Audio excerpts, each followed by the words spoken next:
Jemaat Tuhan, kita masuk dalam pemberitaan firman. Bacaan sinodal GKP hari ini mengajak kita membaca kitab Kisah Para Rasul 4 ayat 5 sampai 12. Kisah Para Rasul 4 ayat 5 sampai 12.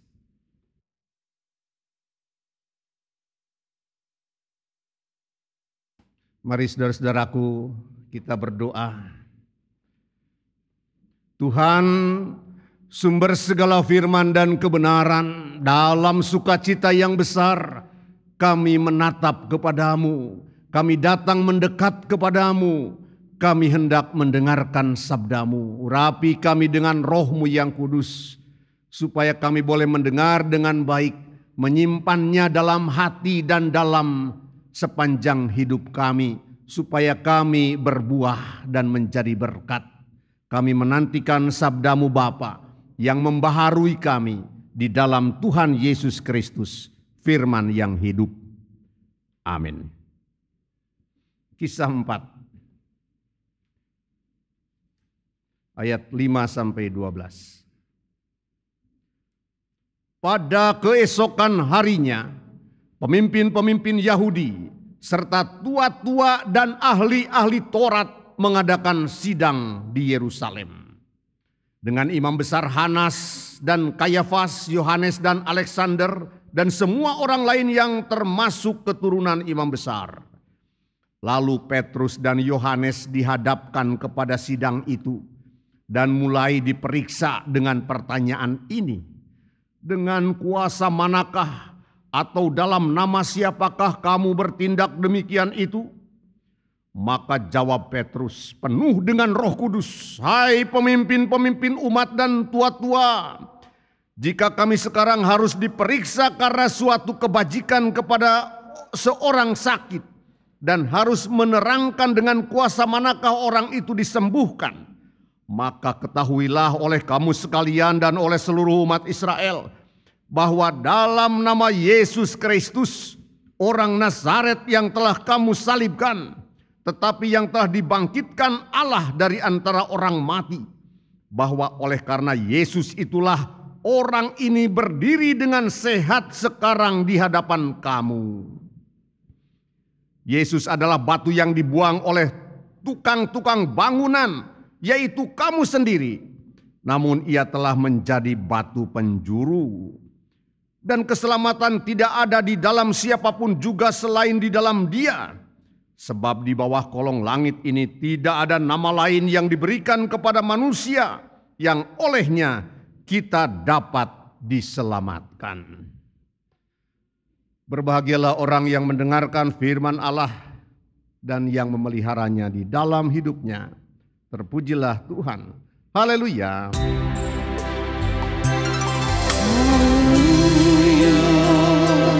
Haleluya.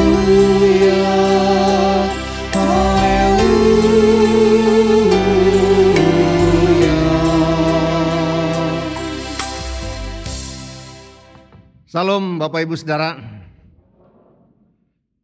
Salam sejahtera bagi kita sekalian.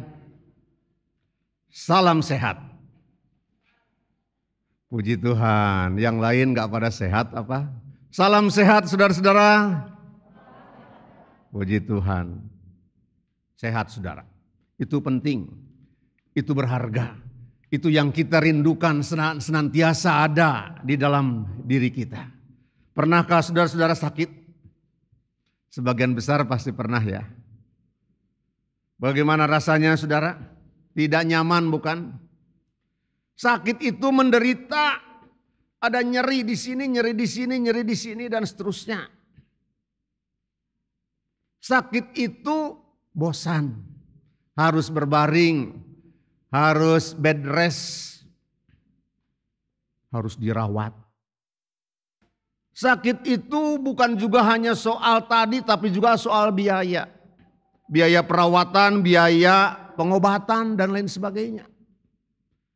Dan sakit itu Bapak Ibu Saudara menjadikan kita berada dalam kondisi tidak bisa melakukan perkara-perkara yang menjadi tugas, bagian dan tanggung jawab kita dengan maksimal. Ada banyak waktu terbuang karena yang namanya sakit. Tidak bisa melakukan perkara-perkara yang baik. Kalau Pak Denny Mardiana ada ya, ada sakit. Bagaimana yang terjadi Bapak Ibu Saudara? Di sebelah sana yang menantikan acara lengseran, kesian ya nggak bisa dapat hiburan. Teh Titin teu aya nu ngeukepan. Eta nu penting mah. Karena apa? Karena sakit. Saudara-saudara yang terkasih dalam Tuhan, kita tidak bisa melakukan tugas dan tanggung jawab. Kita tidak bisa memberikan hal-hal yang berharga. Karena yang namanya sakit, Bapak Ibu Saudara, menjadikan kita tidak bisa melakukan hal-hal yang baik. Perkara-perkara besar, perkara-perkara yang berharga. Itulah alasan utama sesungguhnya Bapak Ibu Saudara. Mengapa banyak orang berjuang untuk sembuh. Saudara dalam Tuhan. Berjuang untuk sembuh supaya kita bisa melakukan perkara-perkara yang besar.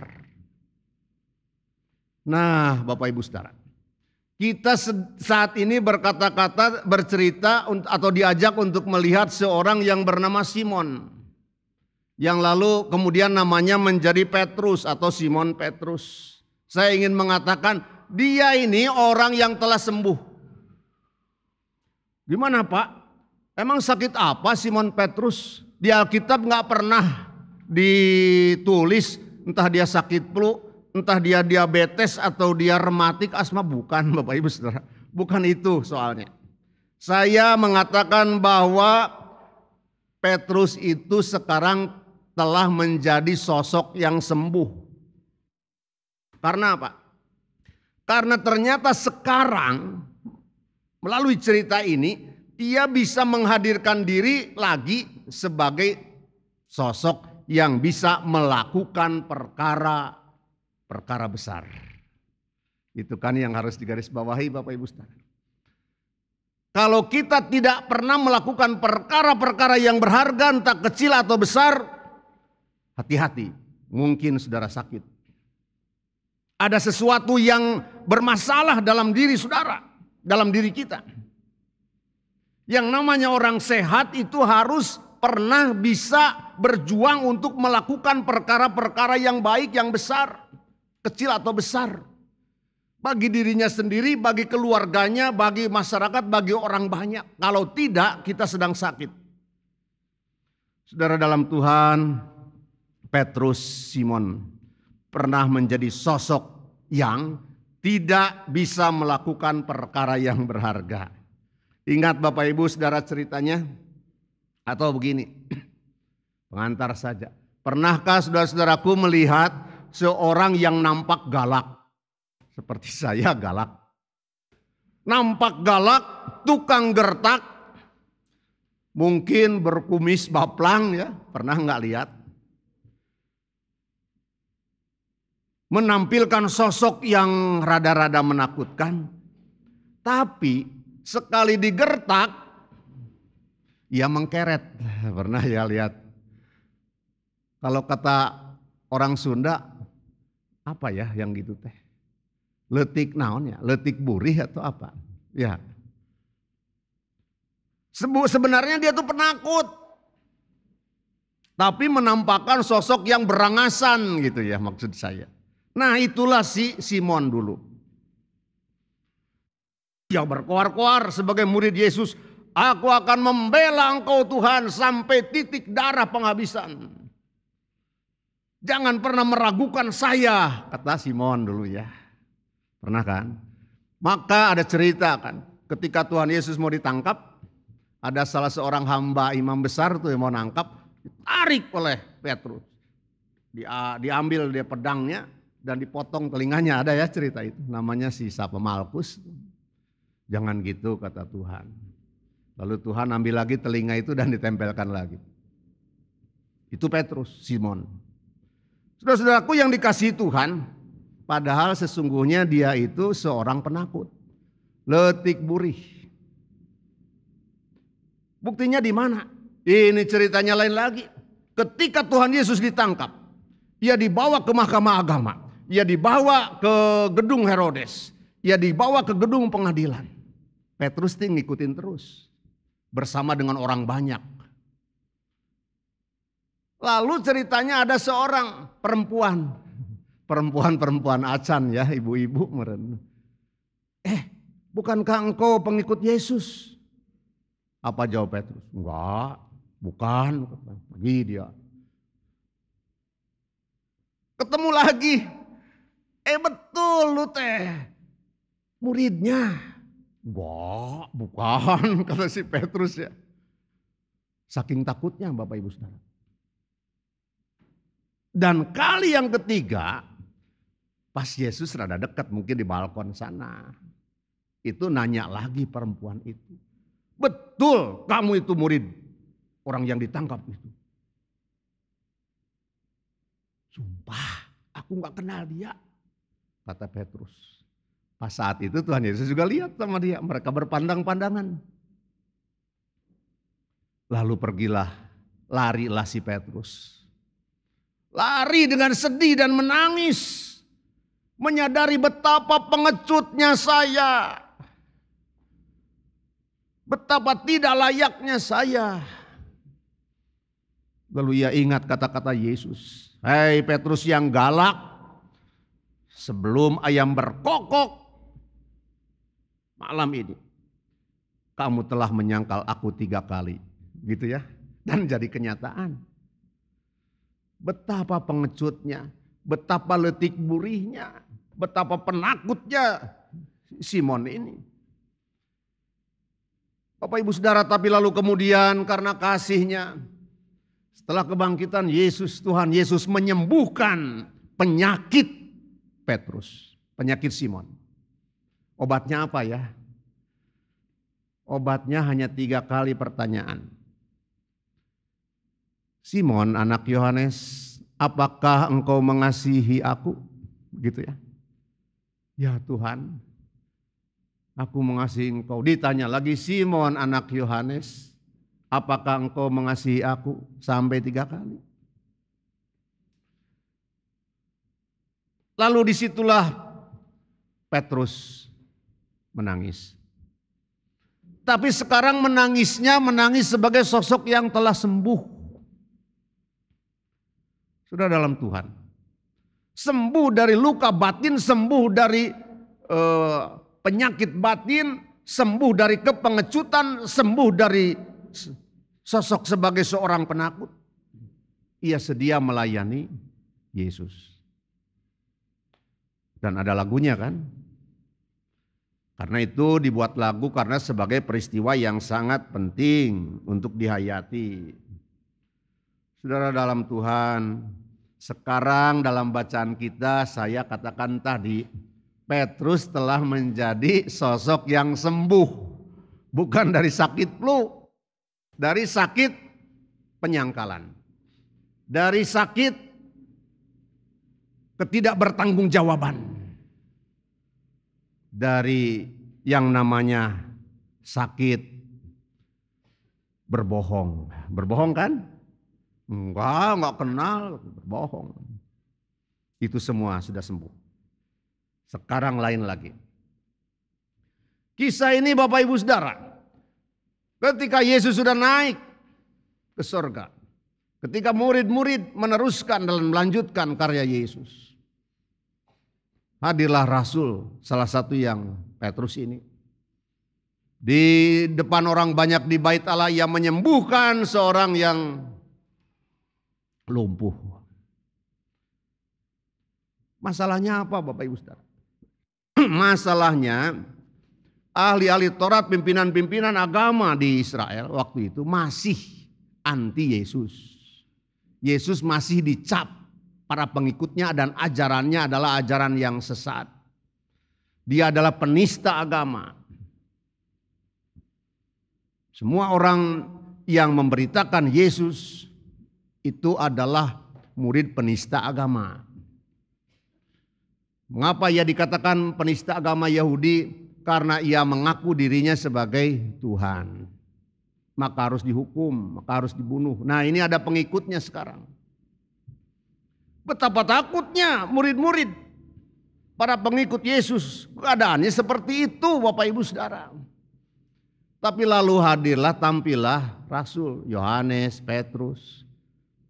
Ia menyembuhkan orang di bait Allah, tapi lalu ia dipanggil. Ia diadili, ia dihadapkan kepada para pemimpin agama, imam-imam.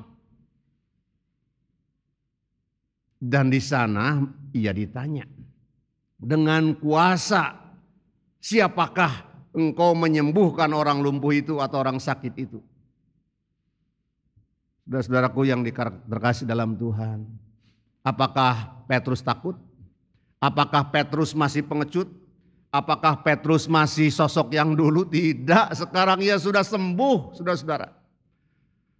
Ia dengan berani, ia tidak takut seperti apa yang kemungkinan seperti apa yang akan dialami oleh Tuhan Yesus di hadapan para pemimpin agama.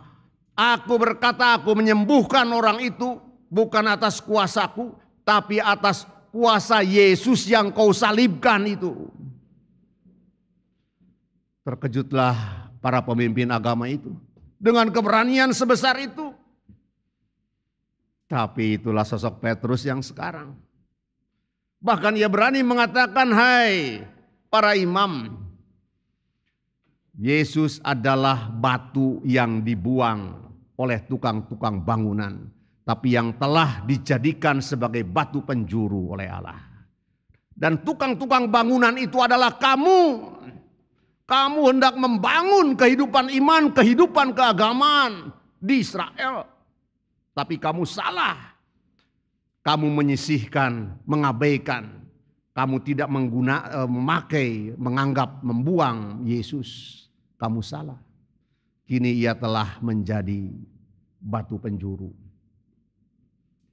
Dasar keselamatan manusia, dasar keselamatan iman, dasar segala pengharapan manusia ada pada batu penjuru yang bernama Yesus. Dengan berani seperti itu, Bapak Ibu Saudara, Petrus bersaksi dan ia terus melayani Yesus.